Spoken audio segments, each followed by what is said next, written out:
გაგებდა იმისათვის, რომ სამართლებრივი თვალსაზრისით, ასე ინსტიტუციური თვალსაზრისით სათანადო ჩამოყალიბებულიყო ანტიკორუფციული ბიურო, რა თქმა უნდა, კორუფციასთან ბრძოლა არის ერთ-ერთი უმთავრესი პრიორიტეტი, ერთ-ერთი უმთავრესი ამოცანა, ეს არის ჩვენი ამბიციური მიზანი.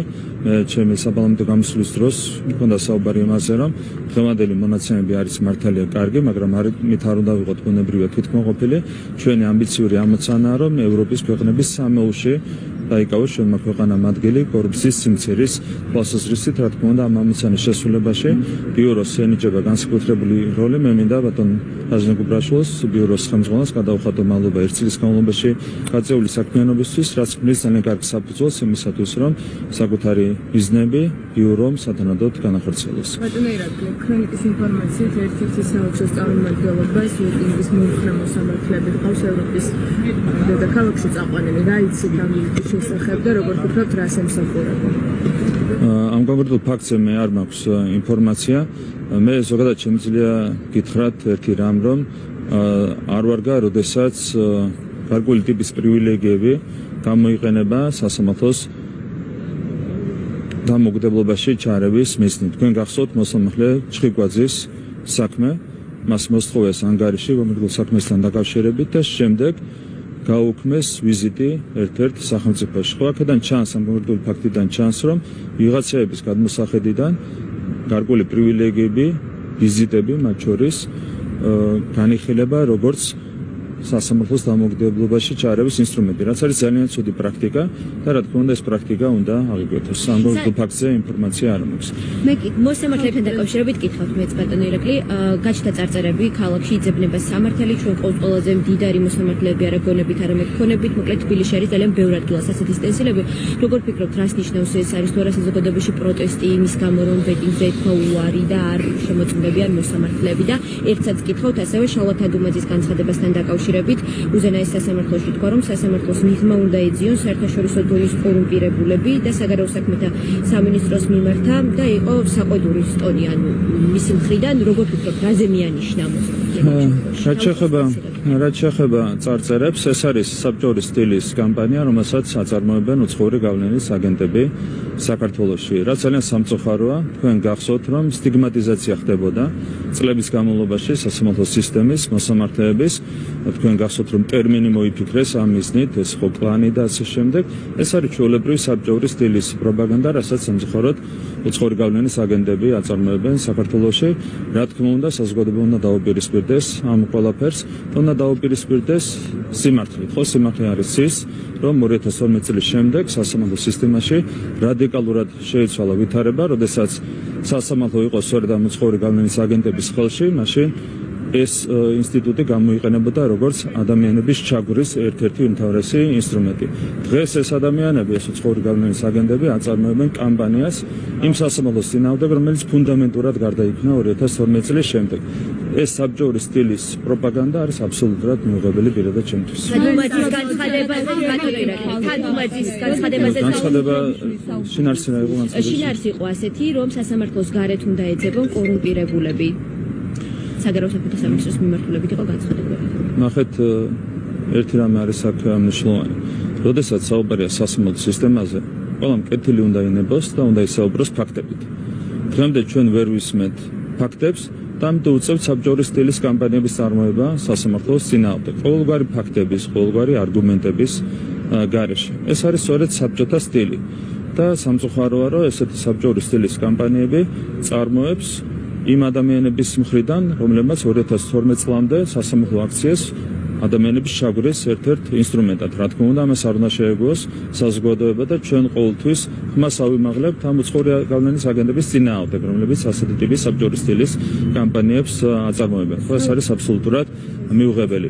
რაც შეეხება თვითონ კორუფციას, კორუფციის ერთ-ერთი მთავარი წყარო არის ბუნდოვანება, გაუმჭვირვალობა. და სამწუხაროა, რომ ის ადამიანები, რომლებიც საბჭოური სტილის კამპანიას აწარმოებენ, არიან აბსოლუტურად გაუმჭვირვალე საკუთარ საქმიანობაში. არავინ იცის, მაგალითად, ვისგან ფინანსდება ამ ორგანიზაციების საქმიანობა, რამ ბიზნესი ვისახურება, მათი ასე ვთქვათ დაფინანსება და ეს შემდეგ. სწორედ გაუმჭირველობა არის კორუფციის მთავარი წყარო და სამწუხაროდ ის სუბიექტები რომლებიც აწარმოებენ საბჭოური სტილის კამპანიებს სასამართლოს წინააღმდეგ გამოირჩევიან სწორედ გაუმჭირველობით და სწორედ ეს არის კორუფციის საფუძველი. ეს 31 მარტია საქართველოს პირველ პრეზიდენტს აქვს უბრალი და ასევე 33 წელი გავიდა რეფერენდუმიდან. როგორ ფასდება ჩვენს ისტორიაში ეს პროცესები ამ გადასახადად? ეს არის უმნიშვნელოვანესი თარიღი ბუნებრივია ჩვენი ქვეყნის ვახტის ისტორიაში.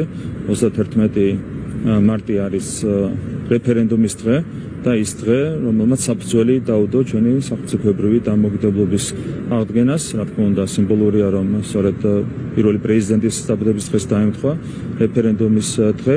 კიდევ ერთხელ გამიმერებ, რომ ამ დღემ მისცა დასაბამი ჩვენი სახელმწიფოებრიობის ვახტის ისტორიას შესაბამისად, რა თქმა უნდა, ეს არის მისალოცი თარიღი, ხაზს გაუსვა იმას, რომ მაშინდელი რეფერენდუმი ჩატარდა საქართველოს მთელ ტერიტორიაზე, მათ შორის აფხაზეთში, ცხინვალის რეგიონში, რაც იყო უმნიშვნელოვანესი აქტი. მეკითხოთ ხელმისაწვდომთან დაკავშირებით, როდესაც იგი არჩევნთან დაკავშირებით საუბრობს, კონკრეტულად დიასპორის ჩართულობასთან დაკავშირებით და ამბობს, რომ ხარვეზია მნიშვნელოვანი და საგარეო საქმეთა სამინისტროს მოუწოდებს მეტ კომუნიკაციას დიასპორასთან. თქვენ როგორ აფასებთ მის ამ განცხადებას? მე მგონი არარელევანტურია არჩევნებთან დაკავშირებით სალომე ზურაბაშვილის განცხადებები, გამომდინარე იქიდან, რომ მან უკვე გამოავლინა საბოტაჟის ინტერესი, ხო, როდესაც მან ვეტო დაადო იმ კანონს, რომელიც მიზნად ისახავდა ცესკოს ჩიხიდან გამოყვანას, მან ამით დაადასტურა საბოლოოდ, რომ მისი ერთადერთი მიზანი, თვითმიზანი არის არჩევნების მიმართ ერთგვარი საბოტაჟის განხორციელება. შესაბამისად, მისი ყველა განცხადება არის რელევანტურობას მოკლებული.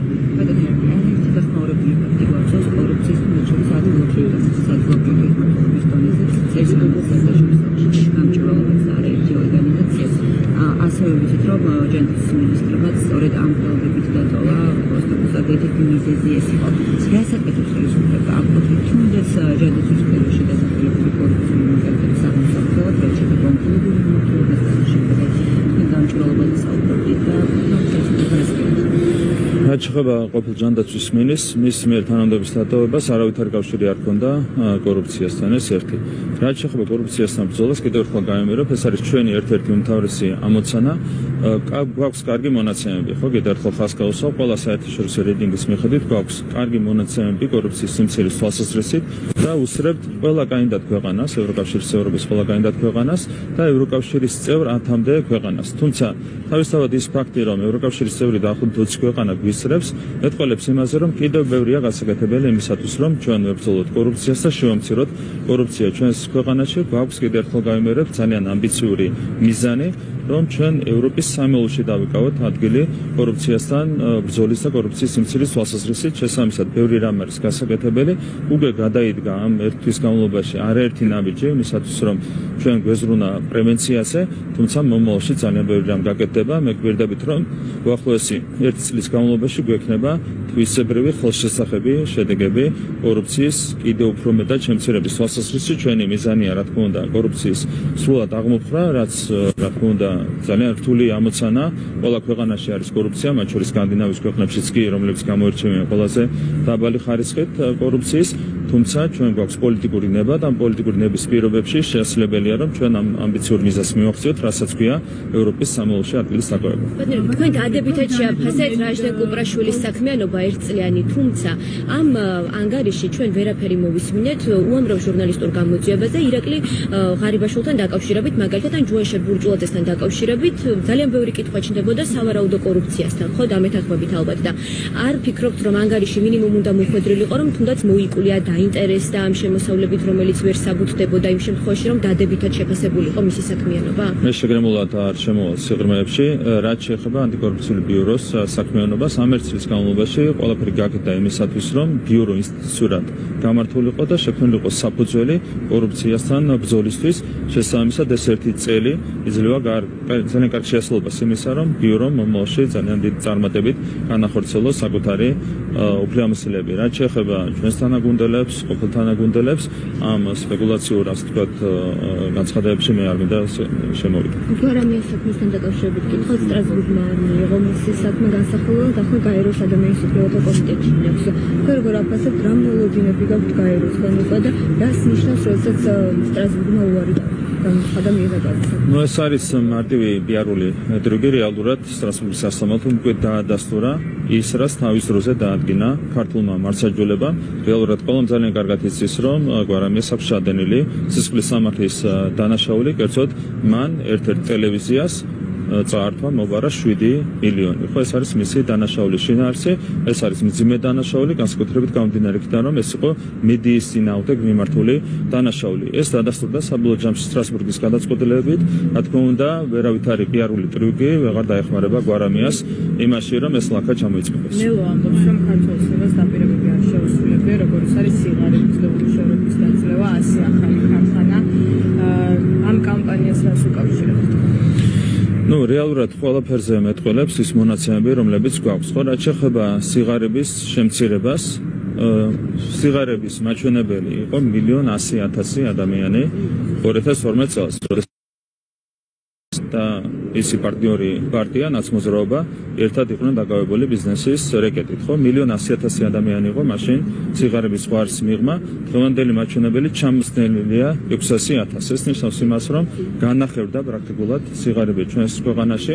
ეკონომიკური ზრდასთან ერთად ეს მაჩვენებლები კიდევ უფრო მეტად შემცირდება. ჩვენი მთავარი ამოცანა არის ეკონომიკური ზრდის მაღალი ტემპის შენარჩუნება. თქვენ იცით, რომ წინა თვეში ჰქონდა 9,5% ეკონომიკური ზრდა, რაც არის ძალიან მაღალი მაჩვენებელი.